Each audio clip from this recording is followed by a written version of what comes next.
Guess we're actually ready to go this time. Take 27. Alright. Hello and welcome to the Good Game On podcast. I'm Phil, and today I'm joined with Cormac. Hey. And Aaron. Hello. And today we're going to do something a bit special. Rather than talking about the games we've been playing as we try to clear our back catalogue, we're going to be talking about one game that we've all been playing and bloody love. Vermintide. Yeah. Rats. Or like Left for Rats as we've been calling it. Left for Rats. So not I think we'll start off with just explaining what the core gameplay of the game, or do we want to? Yeah, sure. It's very similar to Left 4 Dead 2. The basic concept of it is that you're by yourself with 3 AI or 3 friends, and you play in a first person kind of way, similar to Skyrim, because obviously it's set in a Warhammer scenario. Fantasy, yeah. So it's like you either have an axe or a bow, or you can cast spells depending on which class you choose.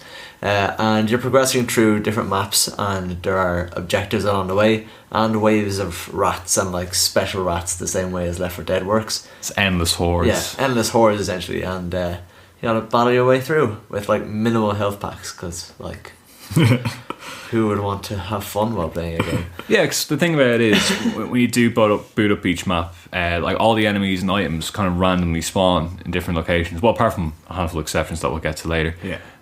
So like every time you go through, the health could be somewhere different. A place where ammo spawned last time might be like a potion of strength this time. Or it could be nothing at all, as it usually is. Nothing at all. Empty chests every time. It's actually heartbreaking. You're wandering around like the docks, and it's like, oh, it's another chest, and it's empty. Oh, it's like the worst Christmas morning feeling right there. Tell us about your past, Phil. So actually, it's around it's based off the End Times thing they're doing.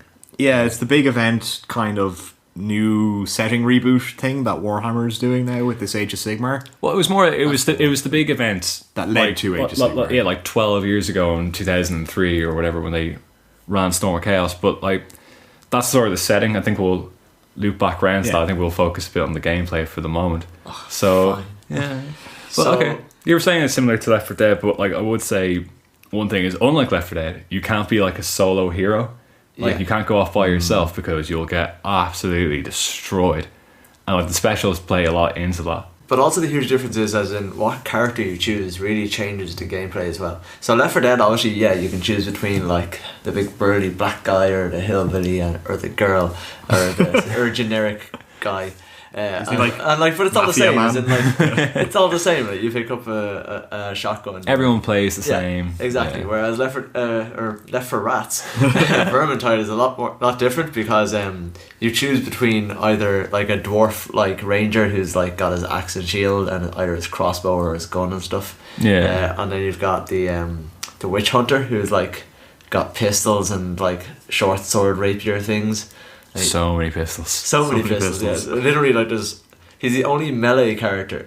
He's the only character that with his melee can also have a gun in the offhand. So he's like melee shoot. And then you have the elf, who is like bows and long bows and more different types of bows and more daggers.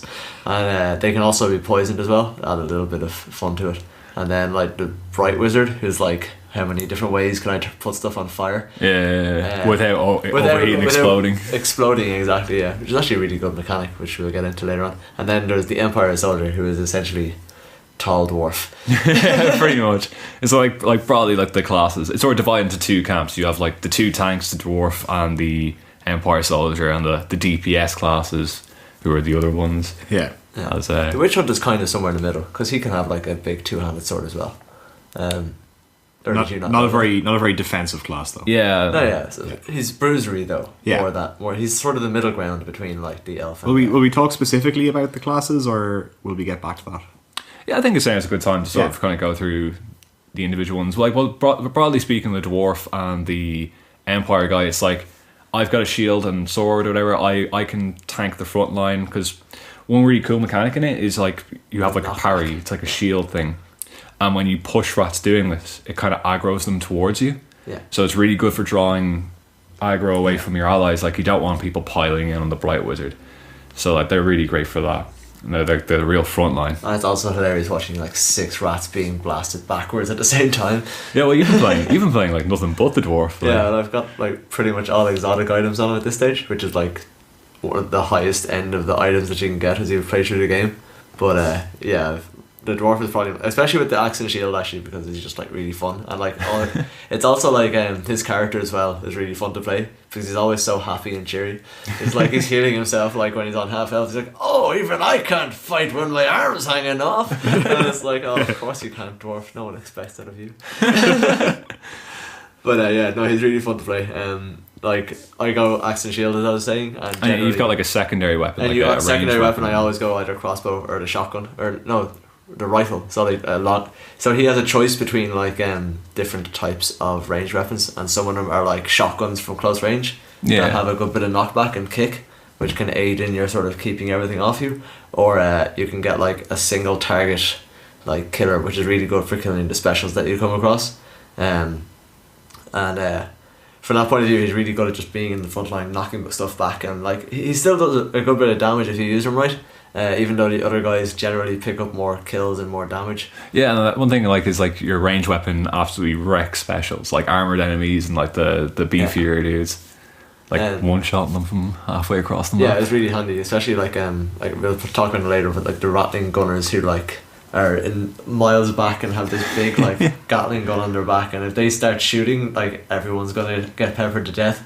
Like being able to just like quickly whip out a crossbow, headshot him, and then go back to sword and shield, it just feels pretty satisfying, you know. And obviously that also comes into character interactions, because if someone's playing the elf, if you get a headshot as the dwarf as well, it's like, lucky shot. And I'm just there, and yeah, it's all pure skill. Or sometimes they'll go, I'll make a marksman out of you yet. It's like the characters do have like fantastic interactions amongst themselves, like real classic banter. Again, pyromancer, again. Like one thing is like Cormac, when he's playing, he's constantly hitting the jump button. And it's pure World of Warcraft. Why do people make spacebar jump? Like, what do you expect? So he's going along doing that, and like the witch hunter, kind of, what he said, he was like, have a sense of decorum. Like, did you ever stop that incessant jumping?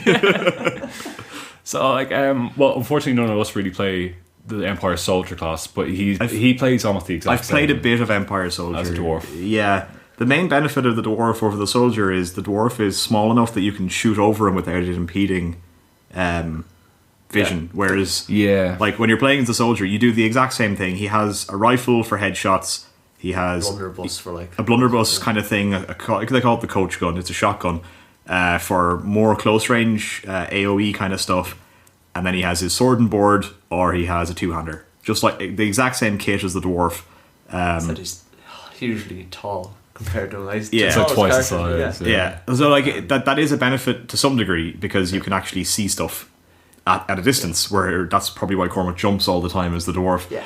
But it does mean that it's very, very difficult to shoot through him. If you're playing as, like I play a lot of the wood elf, you play a lot of the wood elf as well. Yeah. If you have a soldier running around, like it's it's annoying when he's in the front line. I would say that the one thing is, though, when you see the dwarf running around, he's kind of like a similar height to some of the rats. You start lashing out at the dwarf, like, oh, sorry. Perfectly normal behaviour from the wood elf, though, I think. Yeah, so like we'll kind of segue into the wood elf now. Like you've been playing a lot of the wood elf. Yes. So you want to snarky bitch explain? She's okay. Before we talk about how she actually plays, she's a massively snarky bitch. Which is great. In a really entertaining way. It's really good, yeah. Like, she constantly moans about the smell of black powder and like how awful all the health potions taste. And she thinks everyone's crap, but has the potential to be good. Well, she is an elf, so she would be. Exactly, yeah, it's perfect. Yeah. And when she's healing up, it's like, yeah, you fucking feel good, like watching me have to heal, yeah. Bet you like that, don't you? The elf, I think, at like lower difficulties, is an incredibly effective melee character, but at the higher difficulties, the bow really shines. That's interesting now, because like you're saying, I play a lot of the elf, and I kind of find the opposite. I find the bow a little weak at the higher levels, especially against specials, but like the daggers are really great for fighting hordes. Okay, I think this is where our itemization comes into play. Yeah, I have a blue bow, which is the second highest colour. It goes kind of particular, like sort of MMO kind of thing, where it's like grey, green, blue, orange, and then there's named weapons which are red, but they're pretty much the similar power to orange. Yeah. So like blue is kind of the second from the top kind of level. Yeah. So that's just a quick explanation of that. So, yeah, I have a blue bow that it's, you know, the bow that has the, when you aim on someone, it locks onto them. So when you shoot the arrow, no matter where they move, the arrow will kind of follow. Oh, it's the True Flight. The True Flight one. Yeah. I have a blue True Flight with like loads of bonus like knockback and all that kind of crack on it. Which means from like across the map, I can just pick out a storm vermin or a rattling gunner, and I don't even have to aim at it. It just has to glow red, and I shoot, and the thing just flies off. That's where I could keep stealing all those kills on you. So I think the itemization really plays into that, because I also use the just the longsword, the plain longsword. Yeah. It has a great sweep, like, and good range. Primarily the power attack is very effective at headshotting storm vermin in melee. Yeah. And at hard difficulty, it'll still one hit kill a rat. So in general, I find actually the bow is much more effective. But that's probably because I'm using a very effective bow. So yeah, like I sort of like my setup in the office is a bit kind of like wheat thresher, where I have like 2 daggers, and it takes like 2 or 3 hits to kill a Skaven, but the attack speed is so much faster. I find it easier to tear through people that way. And like my bow is the Hagsbane one, which is like when you shoot people, like this little poison cloud. So it's great for like thinning out like really, really weak troops. But when you're fighting like the big specials, like it doesn't. But that's the thing, that there's particular parts of different maps where huge amounts of waves come at you, and I'm always like jealous of the elf being able to use poison bows. Gas everywhere. Because it's got a bit of AoE to it as well, doesn't it? Yeah, it's a little bit of AoE. Yeah, if something walks through the cloud, it'll also get poisoned. Yeah. I would say the one downside to it though is it makes very similar sound to one of the specials, which is the Globadier. Like he throws poison bombs. So like it makes a very similar sound, so it kind of also has me on edge from Sometimes, yeah. So the class I've been playing the most is the Empire Bright Wizard or Fire Wizard, who is Pyromancer, Civil Servant. Civil Servant. She is bitter and cold and dead on the inside. Yeah. So and the wizard is amazingly overpowered. yes. I've got like everyone else, she has 2 weapons. She has like the close combat weapon and the ranged weapon, and her ranged weapon is her fire staff, which lets her do. It depends on which one you have, but the one I go for, it's like a cross between a shotgun and a long beam staff. Yeah, the beams. It's the Shrieker staff. Shrieker staff. Sorry. It's like a cross between like a long range death pillar shooter and a short range shotgun, and I find that absolutely fantastic. The one downside to the Fire Wizard is that you overheat as you like. There's a Every meter. single attack you do with the staff. Yeah, kind of charges this meter up this overheat meter, and if it hits full, you explode instantly, downing yourself, or if you're on killing full yourself. health, you just get down straight away. So it's pretty put straight down into the recovery position. pretty much. It doesn't use ammo, so Yeah, it's sort of it's very much like a resource. I guess like ammo, it's like a resource management thing where it's like you're trying to do as much damage as possible without accidentally killing yourself. yeah. And you can vent some of the meter, but it does damage to you when you're doing it. Obviously not as bad as overheating, but you have to like make sure it's like on one of the properly. little blocks out of like the 15 or something like that, or along your health bar. Health you know? bar, yeah. It's not too much, but like it's enough that if you keep on doing it, it's very noticeable. Yeah, it's fine when you're like on nearly full health, but like when you're hitting like the very dregs of your health, it's something you have to think hard about what you're doing. Very enjoyable class, but also a little prone to accidentally killing yourself Sometimes. And she's also a massive bitch. Yeah. There's a theme going on here. All the characters are bitches. Well, actually, all the except characters. for the dwarf. Okay, no, I think the biggest bitch in the entire group is the witch hunter, Saltzfire. Saltzfire, who is the most fantastically sarcastic, scathing member of the group. Everything is a heretic. Like, Everything is like, a heretic. I'm not even We sure were if playing- it's being ironic or not, you know? Oh, probably. Well, no. We were playing. What was it? Engines of War. Engines of Last War, night? yeah. It's a woodland kind of. It actually, the start of that map looks very similar to that swamp level in Left 4 Dead 2. Yeah, it's all wooded and stuff, and then all of a sudden you're coming across this like siege weapon things that got to explode, and it's pretty fun level. But at the point we got in, Saltzfire just turns around. And what did he say? It was. I was wild, untamed. This woodland is A heresy. unto itself. Yeah. It's like fucking amazing. He's always got something fantastic to say. Like even when he's healing himself, like one line which we just love is like "Sigma, bless this ravaged body." And like he's like we were saying earlier, a bit like a bruisery DPS class. Like depending on how you kit him out as well, you know. Like he could either have like an axe or like a big two-handed longsword, which are great for wrecking some of the bigger specials, or you can have like a sword and pistol, which is great kind of DPS, and his ranged weapons are either like double pistols, like is a brace of pistols, which is hilarious to watch him. So with the animation of the double pistols, every time he shoots one, he drops it, and this little mound of pistols forms in front of him as he keeps firing them off. Because like it's just gas. Like, they're like little tiny. I'm not gonna spend my time reloading. Just like discard. We don't know where he's pulling them out from. They just appear. It's amazing. He has a repeater pistol which fires off sort of 3 shots in a burst.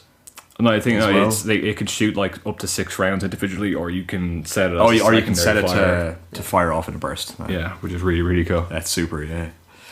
So like they're the main classes, and anytime you go into a game, like you're playing as one of them, like anyone can only play, like you couldn't have more than one, say, witch hunter in the game. They're all unique characters. And depending... They have names as well, like it's not like just sort of... Yeah. And like depending on how you're... Generic dwarf number 12. Yeah, generic dwarf number 12. Well, that would be pretty cool. The Empire Soldier is basically just generic Empire Soldier. That is kind of true. Marcus Gruber. I wish this was an IO. So like depending on who you pick going in, because obviously there's only 4 of you anytime you're playing, like it really changes how you're playing the maps. And I think that's like a really fantastic thing about this game, even though I can't remember how many maps there are offhand. There's only... I think there's 13. Like 7 kind of main ones, which are very much like Left 4 Dead, and then there's 5 like there's 5 side sort of missions that like all have one very specific goal in mind. Yeah. And one they're generally in a smaller area, but once you complete the goal, you're finished. You know, so it's stuff like blow up or collect 8 barrels, or like collect 6 like wheat sacks. Oh yeah, it's like the well defense one where you have to like stand around the wells. It gets very exhilarating trying to... What's the last map then? Which last map? Sorry. You said that there was 13. Then you said 7 and 5 is 12. Oh yeah, 7 and 5. Sorry, the White Rat was added on to that, I believe. That's like the end mission kind of thing, isn't it? Yeah, there is sort of like an act structure going. There's like a linear story being told across the maps, but like you don't have to play them in order. Yeah. You do have to play certain amounts of them you have to play some of them to unlock the rest. Yeah, so I think it's when you start you can only play like Horn of Magnus. It's like the very first level. Yeah. And it's literally like there's a good story mode to it. Like Horn of Magnus is essentially, oh no, the rats are invading and everyone's asleep. Well, I said good story, and now I'm going to say like the most basic sort of story element. Well, I know, but at least they're trying. So it's kind of like you've got to get to the top of this tower through like the initial wave of all these rats to sound the horn to alert everyone in the town and everyone in like close by towns, you know. But they call it a town. If you look over, it's actually huge. Oh yeah, it is really big. And all the missions are kind of based in like the walled city that it is, but like so the thing is, there's a sort of like linear story being told like across them. Like you don't have to play in order, because I think one of the first levels I played, I was invited to a lobby where we were playing one of the maps I hadn't unlocked yet, so that's pretty cool. Like to play it without having to unlock it. And every time you play it, it's different, because different classes, different configurations of your team, different items, which is a big thing, like the loot system. Like every time you complete a level, you unlock new items, and you can kind of influence it. It's done on a dice roll in the post-game screen, but you can influence it by collecting tomes, which replace your health. They take up the healing slot, and then you can rotate it out. But if you can collect them, and they're generally quite well hidden, you kind of need to know where you're going. But yeah, they replace your health slot, but they can be swapped over. Yeah, and they give you, I think, a 50-50 chance. Or no, it's 40. It's a 60% chance of getting the... Or no, what's it? How do dice rolls work? All I need to say is that you get a better dice roll, a better quality 2 and dice. 6. Oh, okay, yeah. Is that what you're trying to say? No, it's a 4 and 6. 4 and 6. Okay, it's a 4 and 6 chance. 66% chance. And then percentages. You studied maths. Alright, no, and then I didn't study numeracy. And then so essentially at the end of a level, like you have to roll, as Phil's saying, there's a loot system where you roll like 7 dice, and depending on how many like essentially marks you get, you go up, and you can get rarer items as you go up. It does depend on the difficulty you were playing on. Kind of, it determines the upper cap. Like you couldn't unlock like the exotic weapons, the high tier weapons, if you play the game on normal. Exactly, yeah. As in, I think you have like, if you get all of them on hard even, you get an exotic weapon, but otherwise tough luck, essentially you get blues. But yeah, it sort of works so that tomes are collectibles that can replace your healing slots, and they're kind of hidden along the level, and you've got to get them to the end game. You can't like just pick them up and then drop them and you get them to, then there are cursed loot die, which are very random, as in like sometimes they're hidden in chests, like so that sort of encourages you to explore in the level. The other times they're held by these like sack rats, which are literally just rats that have a big bundle of like stuff over their back, and like as soon as you get too close to them or start attacking them, they immediately begin to run away, and they have a good bit of health as well. So even that one hit kill bow I was talking about takes like 2 or 3 hits to actually take it out. And what's worse about them is if you engage them too early, generally someone's going to start chasing them and just pull everything in the vicinity. You mean Cormac is going to start chasing them? Someone who shall remain unnamed. He shall remain unnamed. But generally plays the dwarf. So they're fairly safe to pick up. You just need to sort of explore and to know where stuff is. And then the other ones are grimoires, and grimoires are special in that once you pick them up, they replace your potion slot, and they can't be dropped without destroying them altogether. Which accidentally happened the first time I was holding one. Yeah, we were literally in the cart. What happens if I do this? I accidentally threw it away. It was horrible.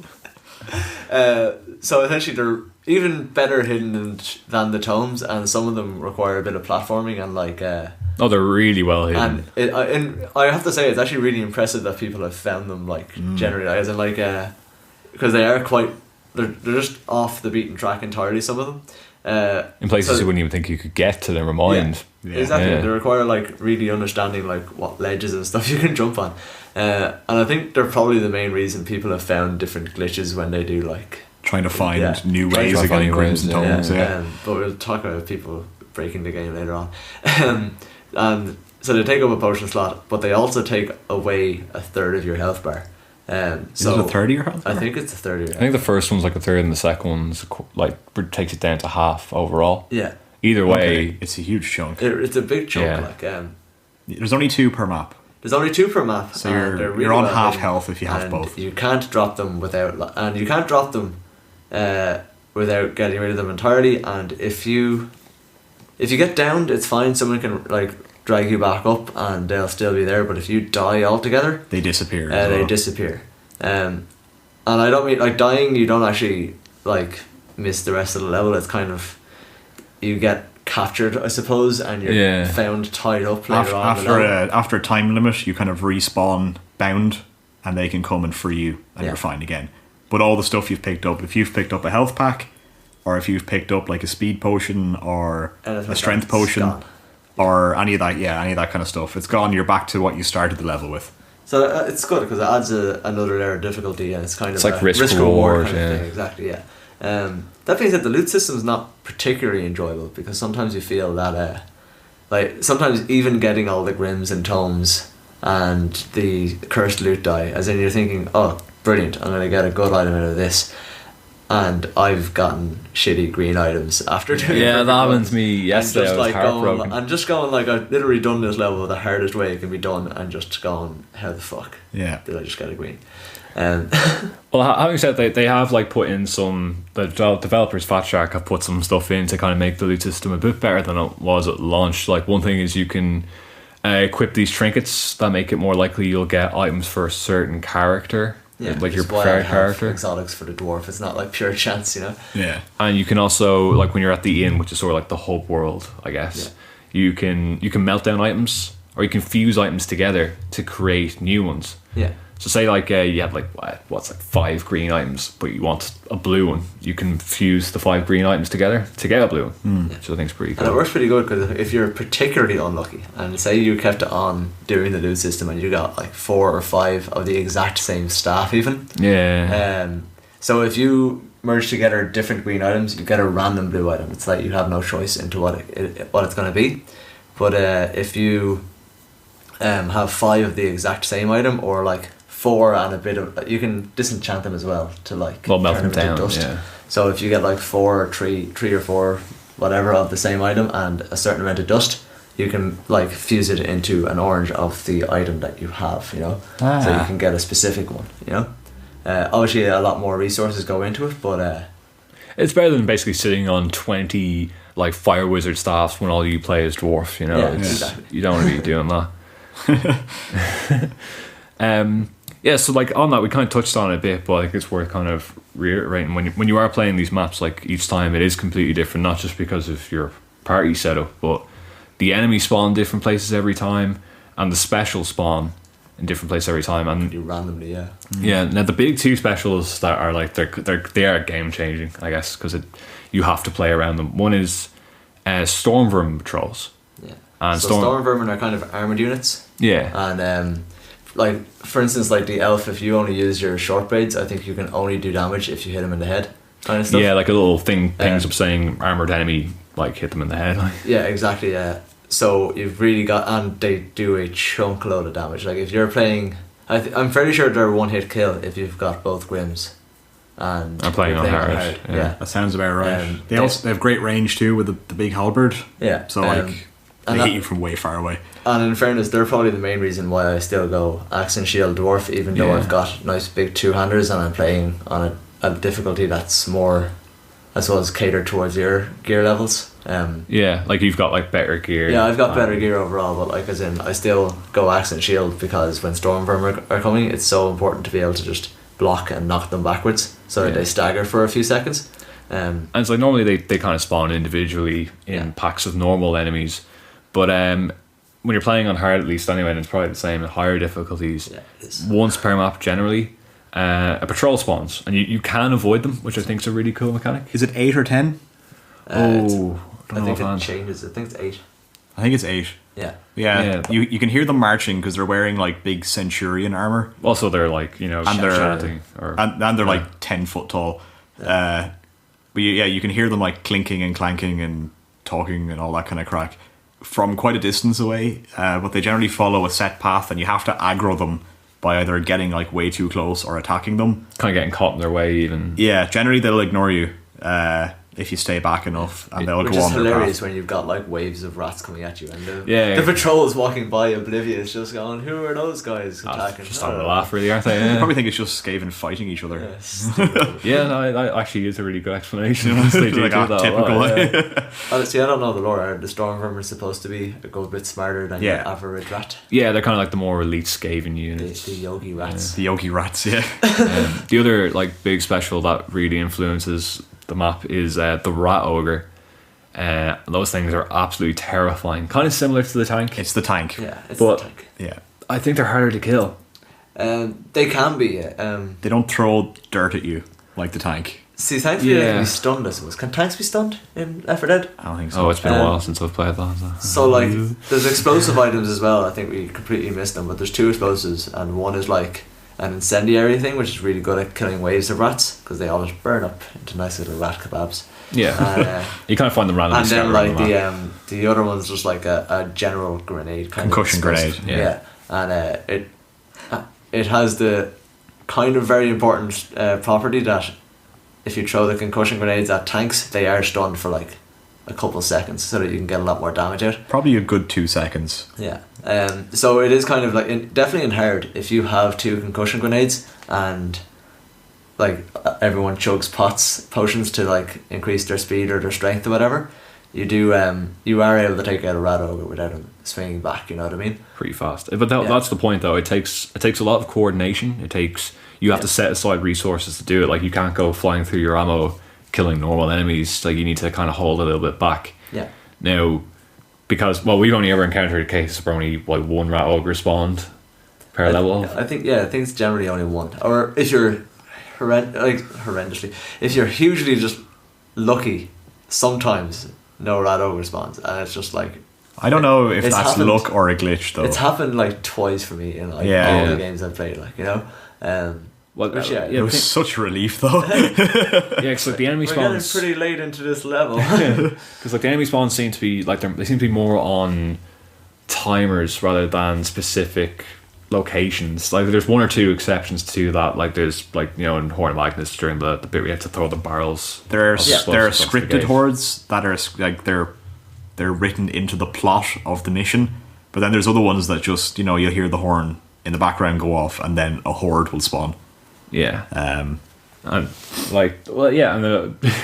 so the other specials aren't as kind of tough to deal with, but you have ones like Globadiers, poison Globadiers, who throw poison grenades or they explode into poison gas. And so their property is like as soon as they see you, they throw one grenade on your location, and then they might wait 2 or 3 seconds before throwing the next one. Yeah. But if they're left unattended, they can wreak havoc because it forces your whole group to split up. Yeah, which you don't really want if you're fighting a horde at all. Not at all.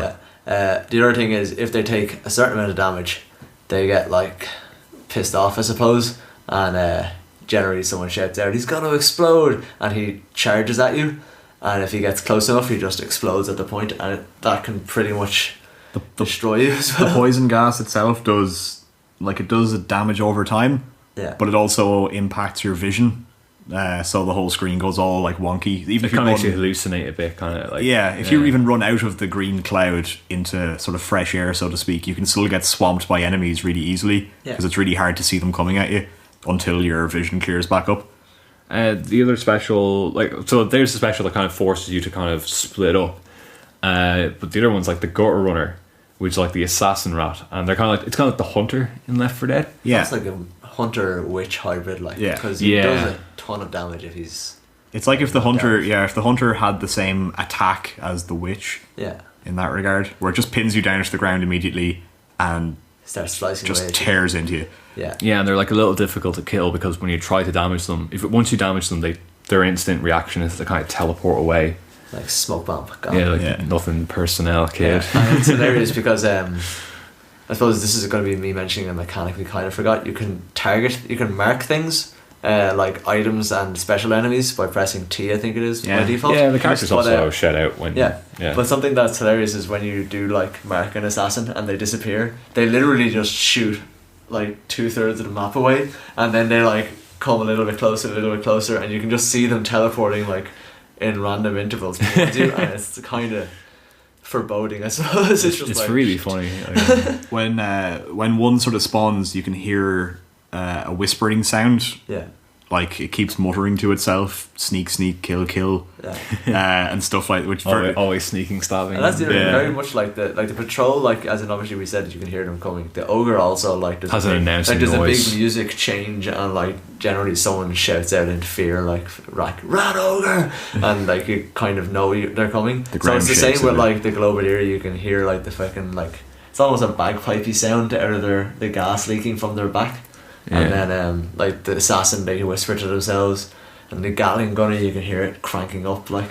Oh yeah, the rattling gun. Now the rattling gun is something else altogether. Yeah. Because the rattling gun has a big Gatling gun, it is a rattling gun. It doesn't have a Gatling gun. It's a rattling. It's a rattling gun. People who play the Warhammer Fantasy tabletop will know how terrifying these things are. Oh. And what happens is this guy shows up. He targets someone in your group and starts. Hail storm, bullet storm. Yeah. Like I'm getting incoherent just thinking about it. Like the fear. Even if you try and block it, it has knockback. Like it pushes you back as well. Yeah. They've got armor on, so you have to hit them in the head to like do proper damage with most weapons. But the whole thing is you have to get someone to basically headshot that fucker. Yeah, while it's shooting at someone else. We did have one hilarious glitch with that recently. That's the thing. The way around the mechanic is that it does pick out one person. Yeah. It doesn't just shoot everyone indiscriminately. It'll latch on to someone, and generally someone will say, "Oh, it's focusing me," and the other people can flank around and get an angle on it. Sometimes, but sometimes they're pinned behind the same wall. You know. Yeah, you don't really want to take that thing on close range either, so they'll just turn around and start shooting you. Yeah. And it pushes you back out of melee range. Yeah. And they're absolutely terrifying. We had this really bizarre glitch once, which was kind of funny in a way, where a rattling gun sort of wave dashed through a wall, and he was shooting while moving, which he's not supposed to be able to do. And as you ran towards him, he just like dashed away from you. Like he's not even supposed to be able to move when he's shooting, but like this guy was just like skirting along the road. There wasn't even a walk animation; he was just skating along the ground. Yeah, it was brilliant. So like they're like the main special rats. We Like, missed one. We missed the pole rat. oh yeah, the Packmaster. Yeah, Packmaster. who's like the jockey 2.0, where he'll grab you on a pole and he'll drag you away and then basically prop you up on the pole all the while other rats are wailing on you. Yeah, so he kind of hangs you basically. Then you start bleeding out, and then he tries to get someone else because why not? Yeah, so like the way these things, all these specials spawn randomly throughout the map, or like some you might not even see some of them on a run through. But what's really great about them is that they kind of force you to play different in different scenarios, because you don't want to group against a Clovidier or a Rattling Gun. Yeah. But on the other hand, you can't go off by yourself, because if assassins or packmasters get you, you're dead. You're gone. You're screwed. It's always a case of, oh crap, we forgot a tome. I'll just go back. Can someone please come with me? Because you just don't send one person off on their own. it's very much we're in dangerous territory, travel in pairs only. Yeah. You know? Yeah. I had the buddy system. The buddy system is flawless until like one set of people gets down and you're like, oh no, Yeah. what's gonna happen? But that's the random spawn can be very unforgiving. Like like there have been fights where it's like, shit, rat ogre fight. Oh, what's that? That's the sound of a horde coming at the same time. Can someone hear the whispering of an assassin? And like all this happening at the same time. It's like, right, this is gonna be a wipe, guys. No, that wasn't an assassin. That was two assassins. It's like very rarely are you that unlucky, but it can happen. It does. Because it's all randomized, yeah. But like again, that kind of really adds to the replayability. Absolutely, yeah. And like while the RNG is a little annoying, it does make it better on subsequent playthroughs of a map, because you kind of think, oh, we got really good RNG on that ogre spawn. Yeah. So that means we can easily do like the more risky double Grimoire one, because we're not going to run into like a rat ogre with no health. That's true. Yeah. If you get an ogre really early on, you can then kind of risk getting a full tome and grim kind of run, because as we said, it cuts your health down to half. It's like Still difficult, just not as difficult. Yeah. Instead you run into like a storm vermin, which actually happened to us in another game. Yeah, it was fun. It's like, oh, early ogre, great, let's do full tomes and grims. Oh, all right. Yeah, we got like Never mind. we got a little careless and got right. A little bit careless whisper. Yeah.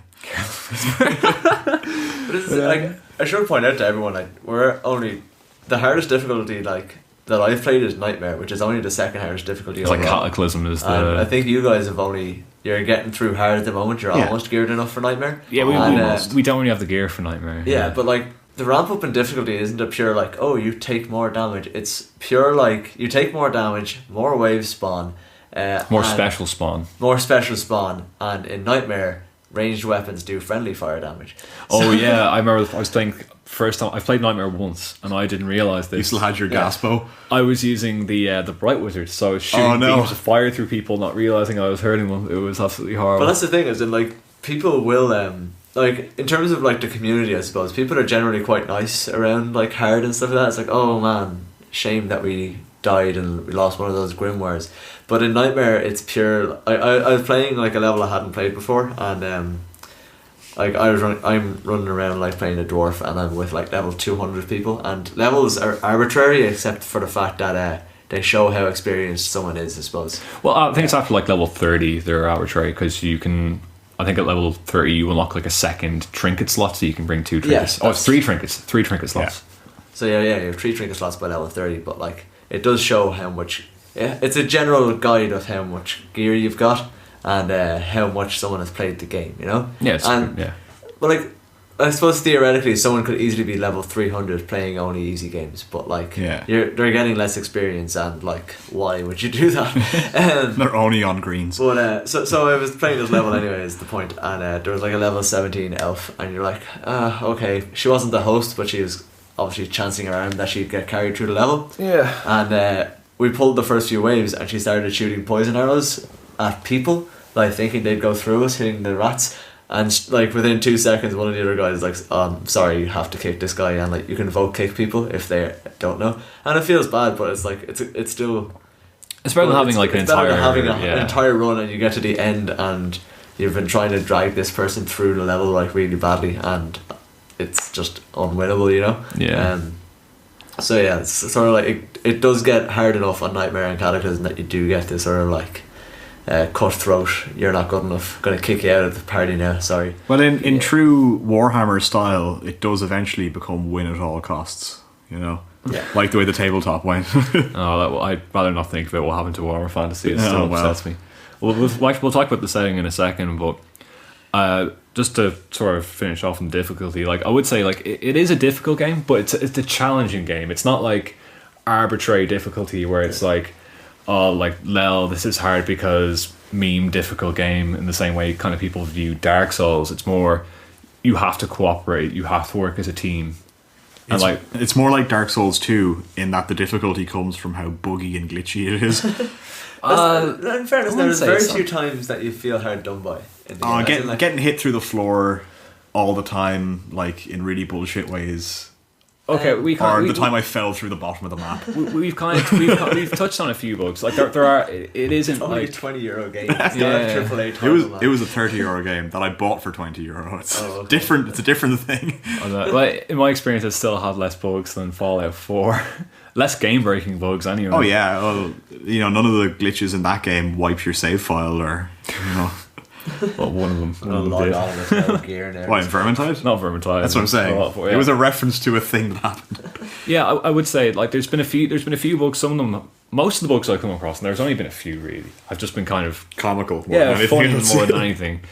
And like usually it's like little things like when you're loading into a game, you can move before the rest of the team can, and you find yourself off in the woods somehow, or your legs might be clipped into the ground. I think that happened once on one, only on the Garden of Moor. Yeah, that was the same map I fell through the floor. There must be something right at the start.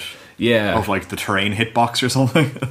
And like there's been a few like exploit bugs that I think have been mostly patched out where you could like skip chunks of levels by like jumping through barriers. The White Rat one is particularly hilarious. I was showing it to the guys, I think it was last week. Yeah. And essentially when you're looking for the Grim, you can essentially get onto the roofs. And if you get onto the roofs, you can go like clip through them and get behind them, and all of a sudden you're over the level, I think, in terms of the as in like you go behind the map basically. What is essentially the ceiling of the map is you're above it, so you're on the floor, so you can walk over like open air until you reach a certain point and then jump off, and then you start clipping behind different parts of the setting and you come like halfway into the level. Yeah. And you like then a wave of Skaven come at you, but after you kill that wave of Skaven, everything else is already dead. Like they're supposed to spawn out of like these little grates in the wall, but they actually just, if you see the animation of it, they just like come out like a rat blend, just like it's like liquid.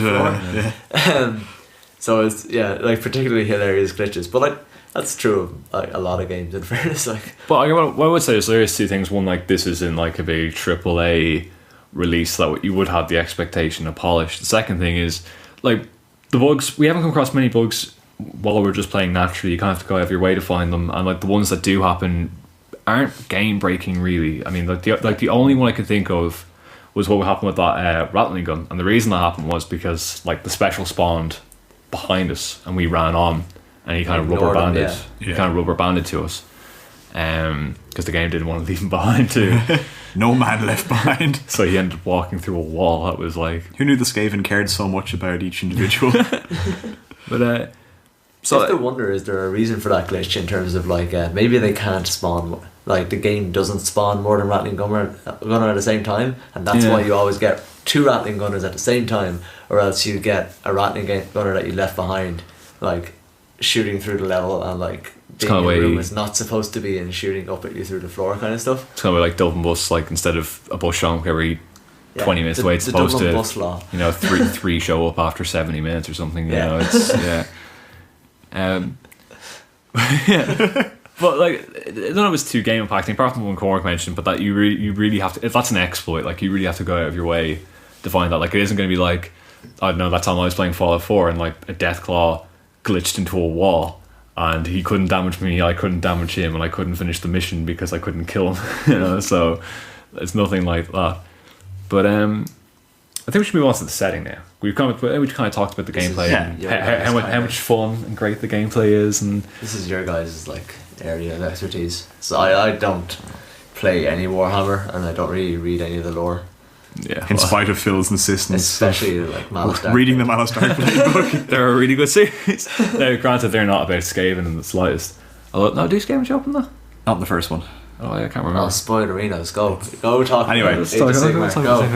Alright, okay, so the game is set it's set in the Warhammer fantasy universe, and like the whole notion of that is it's like the Holy Roman Empire, like besieged on all sides by like the undead. The French. Well, there is like I am Bretonia. and other forces of evil. Yeah, they're besieged by the forces of evil, and even though they don't really like the dwarves or the elves, they've all kind of banded together for like mutual survival. And around 2003, 2004, I can't remember the exact dates, they ran this thing called the Storm of Chaos, which was like the end times. It was like the apocalypse of the Warhammer world, which they screwed up so badly in execution of. It was in like a time stasis for like a decade afterwards. But the forward point of the setting, like the now of the setting, never crept beyond it when they reset everything just before basically, the actual event happened. They're like, no, that didn't happen. Everything is now exactly 5 minutes before the Storm of Chaos. Yeah, it was like a year after they finished Storm of Chaos, they went, actually, it's now just before Storm of Chaos. Yeah. So you're in an empire city called Ubersreich. And the whole thing is the Skaven, who are the ratmen who live in the sewers, like underneath the earth, kind of a thing, in these hidden domains. They've tunneled their way through the core of the earth. Yeah, in the setting, and now they're invading this town, and it's caught people completely unawares because most Empire citizens don't believe the ratmen even exist, which is the elf and the dwarf quip about that a lot in the gameplay, which I think is fantastic. And so the whole thing is you're a ragtan. What the hell? The Ragantans. The Ragantans. I hear that's not. We're not politicizing this. But the year that it is. Yeah, the year that's in it. You're a ragtag bunch of the Forces of Order, as Games Workshop called them. The Forces of Order. And you're banding together for survival, trying to basically save the town from the Skaven. The game is like fantastically faithful to the lore. I mean, all the different specials are based on different Skaven units. The White Rat mission, which is like the final act of the... Gotta go kill Saruman. You've got to kill the Greyseer, who's got a screaming bell. And that was super cool. That was so cool, seeing a screaming bell in the game. And there's like all the different elements, like the Warpstone moon, Moore's Leap, hanging in the skybox above you, just looks fantastic. And I don't know about the other levels, but when you're playing in the Horn of Magnus, when you're in that like elevator or lift, going up to the top of the tower, you can see the twin-tailed comet of Sigmar. Yeah, off to your just slightly to the right. When you're looking out the back of the elevator, just slightly to your right-hand side, you see the Sigmar comet. Super cool. Like Warhammer's always had a fantastic setting. I mean, like 140k had a fantastically kind of tongue-in-cheek setting until they took it too seriously. And ruined everything. And Warhammer had a really fantastic setting where it was kind of like, I don't know, kind of the same kind of thing, but for fantasy. And, well, it was taking the piss out of Tolkien. Yeah, but in a loving way, Or like the Vikings. It's sort of like, well, Vikings are spike towns. What if they had even more spikes? And it's really fun. Sorry, just the book series, Michael Moorcock's book series. That's where the whole concept of like chaos and the 8-pointed star comes from. Oh yeah, the chaos gods. Elaric? Fuck. That's fun. Oh, I don't know. Anyway, it's one of Michael Moorcock's big stories that for some reason I'm forgetting the name of. But yeah, I see an Easton's every time I'm passing through. It's love letters to all these like classic fantasy things, but with like a very 80s British kind of sarcastic kind of overlay over the whole thing. So like the main thing you need to know, like if you're not familiar with the setting really, is that you're playing against like I was saying, the ragtag bunch of Force Warrior, you're playing against the Skaven, who are the Ratmen. A ragtag bunch of and like the Ratmen are just like there's endless hordes of them. There's constant infighting. There's all different clans who have different representatives. Like you've got like Clan Skyer who like make the Rattling guns and all those kind of technology. They're big engineering guys, yeah. Clan Molder who make all the horrible things, like all the the Rat monsters, Ogre. like the Rat Ogre, and the Packmaster is a Clan Molder thing, and then Eshin, the assassins, the Gutter Runners, who are absolutely terrifying in this game. Oh man, you get pinned down by like an assassin rat and you start freaking out at your keyboard, like screaming into the mic, guys, please, guys. And then like the normal enemies are clan rats, and then like when big hordes start coming in, Skaven slaves coming in, they're like these like absolutely cack. They look like the regular rats, but shaved. They don't wear any clothes, or they don't have any armor, or they don't even have any fur. Really, they're just like a pink naked rat. Yeah, with like a bill hook. They all have like meat cleavers and bill hooks and stuff, like really like crappy farm weapons and stuff that they just and some of them just have like burning torches and just start battering you over the head with a burning torch.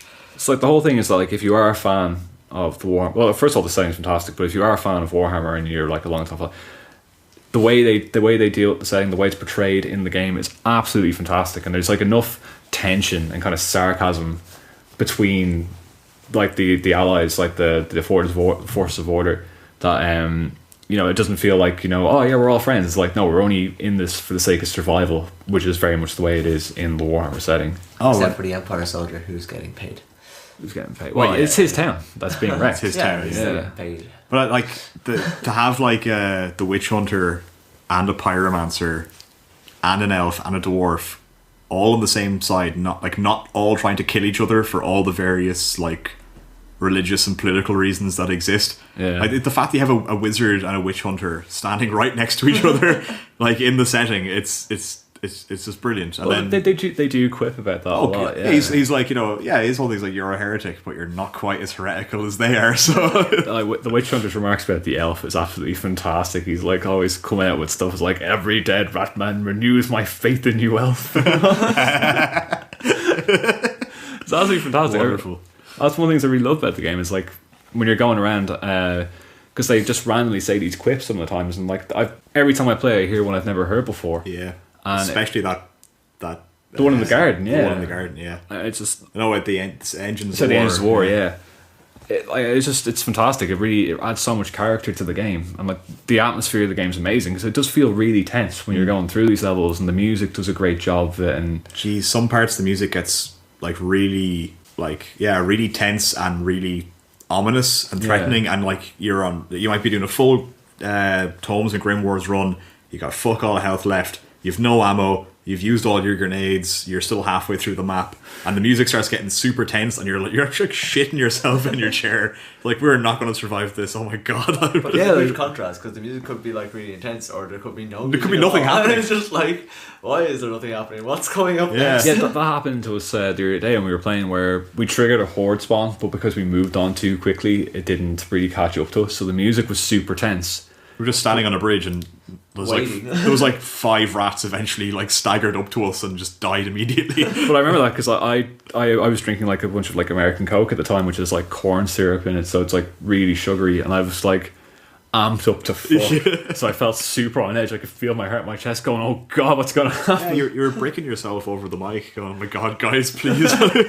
Where are they? And the same thing with the specials, because you can always hear the specials before you see them generally.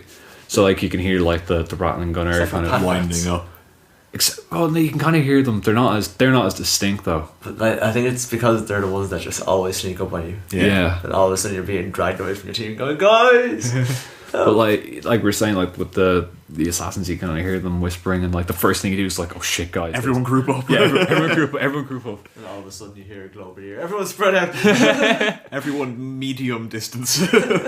And like it's really fantastic in moments where you have to do kind of like wave defense, because it's like, oh, we want to bunker in this corner so we don't get like hit from behind. Then a global ear spawns behind you.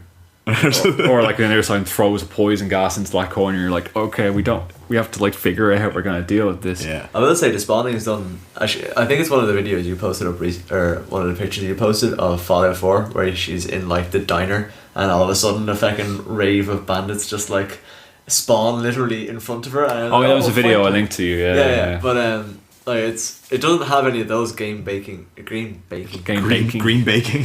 Delicious baking. Delicious ratscaven. It doesn't have any of those game breaking, like, oh, everything's fine and everything spawns around you. Everything spawns from particular points on the map. Like they come up out of holes in the sewers, or they come out through windows, or like cracks in walls and stuff like that. Yeah. There's no like or like from over the tops of roofs. Yeah. So there's a real sense of these are coming from somewhere rather than these are just gonna Teleporting into the teleport area. into your area, you know? And Except for rattling Except- thumbs. They'll like slide through the wall. Wave dash. Fucking disco stew. Well, that's something that's pretty cool because, like, when you're wandering around these locations, and like you very much have the impression that the rats have swept through before you got there, because there's a bunch of them kind of idling around, kind of going over, like, looting bodies, and kind of like they've got little fires going and stuff, or like they're just idling on roofs and stuff. So it isn't about, yeah. It isn't like Left 4 Dead where you're kind of going through this like empty area where things are just spawning. You know. Yeah. So I think, well, like, the bottom line kind of almost is that, as been listening to this go on and on, we all love this game. In spite of its many flaws, it's a great game. I think that's something, like, people, a game doesn't have to be perfect to be good, and a game can have flaws but also still be really great. Yeah. And I think this game really is that. And you know, it's only like 20 something quid on Steam. It goes on sale for like 23, but I think it's like 27 normally. And with the DLC coming out, there's probably going to be a sale around that point. Almost certainly. Yeah, it's generally how games work. Like, oh, DLC is coming out, the base game is will be cheaper, yeah. 30% off, 40% off. With and with the DLC actually coming out, there's a free DLC as well. There's been one free DLC so far. Yeah. And the next one component of it's free, which is a new game mode called Last Stand. And it's kind of a wave defense kind of Town thing. Meeting, I think, is the name of the map. Yeah. Yeah. And it's kind of wave defense, like, as in a lot different to like any of the other levels where you're not progressing you're not through progressing a map. through, it's just stuff spawning. You gotta kill it. It's a bit like the survive Well as long mission. as possible. Yeah, it's like Well Watch, actually. Yeah. Very much like that. Or the Explosive Barrel one. Those kind of close, isolated maps. It's like a side quest map. The paid DLC that's coming with it is Schlüsselschloss, which apparently is set outside of the main town, so it's the only map not in Übersreich. I don't know what the plot of that will be. They haven't revealed any information, but that'll be paid DLC.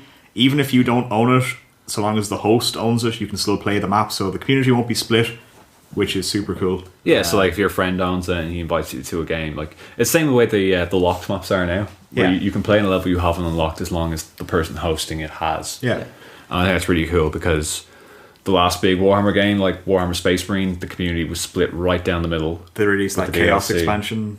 It was Dreadnought Assault. Yeah. Which was a shame because it was a fantastic game. But only half people bought it, so... That's the thing, like, one of the good points to make though is that the fact that it is paid DLC, I think they have come out and said that the only reason it is paid for is because it's going to be a huge expansion to the game. Yeah. So it'll be very interesting to see what they add, whether maybe they might add a PvP element or something like that, which would be huge to see actually. Actually that would be something. There's a few things that I'd really like. I've spoken about this before.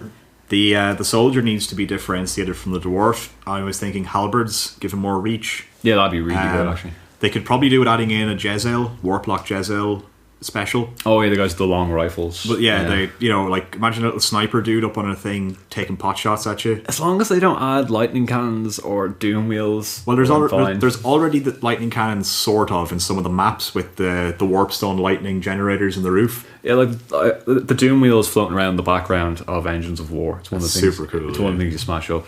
But I don't want to fight one though. I think if they made the soldier like actually genuinely unique by giving him range, like the soldier should feel like playing a storm vermin. Yeah, actually, yeah, that'd be really cool. Like maybe have like more focus on two-handed, but also the fact that longer weapons, you're wearing plate armor, so maybe you should have basic stamina. So like a if someone natural hits you stamina. the first time, it doesn't matter, but if you hit a second time, then you get started getting jumped. That'd be a really interesting thing to do. Yeah, it'd be great if having him as a front liner without having to have the sword and shield. This is wish. This is pure wish. Yeah, but I mean, this is the kind of stuff. This is the kind of stuff that the game could reasonably benefit from. It could do with it, and if they're releasing like free and paid DLC now, then this is the kind of stuff that could definitely improve the game if they wanted to go that route. It's like that DLC is supposed to be coming out, I think, the end of this month, and some point in time in February, end of February. Or they said initially. I think. Is that it's the initial? Okay, yeah. So the game is currently on Steam, but it's also getting a release on the Xbox One and the PS4 at some point in the first quarter. Yeah, and I think it's getting a Mac release as well. Is the other? Oh wow, something like that. I can't remember the exact thing off the top of my head. I'm probably lying at my hole right now. it's getting released on consoles. It's at least getting a console release. Is the NIA. You might get your Ubuntu release at some point in time. They're getting the consolation prize. And the consolation. Oh my fucking Jesus. We should end it there. Okay. Done. So, okay, I guess to wrap up, I mean, if you haven't got it from listening us to going on and on and on about this game, it is a fantastic game. There's a lot to enjoy in it. We all love it. Even like it does have its problems, but we love it. And because we do know a few people who have played it, it's really worth a go. It's really worth playing, and you definitely should get it. And if Fat Shark wants to give us a tin of biscuits for this glowing recommendation, oh man, make sure they're Viscounts. Viscount biscuits. Mint Fiskins. Biscuits. Yeah, so if you want to contact us, email is Good Game Ireland under the email header bribes. Yeah. Because bribes at goodgameireland.com. In square brackets so it filters properly. Yeah. If anyone else wants to send us bribes, we'll take them. So I've been Phil. Rats. I was Aaron. And I'm Cormac. Yeah. And thank you for joining us for another episode of the Good Game Wild podcast. We'll be back next week with more content, and please remember to subscribe, rate 5 out of 5 or whatever. Like, comment, share to all of your friends. Instagram screenshots of this video. And Pinterest. Bebo. Make this podcast your ringtone. The download link will be imminent. In your imagination. If you want, I will put my laugh track down as a ringtone. And you can download that. Okay, I think we should leave it there. Bye. So, bye. Bye.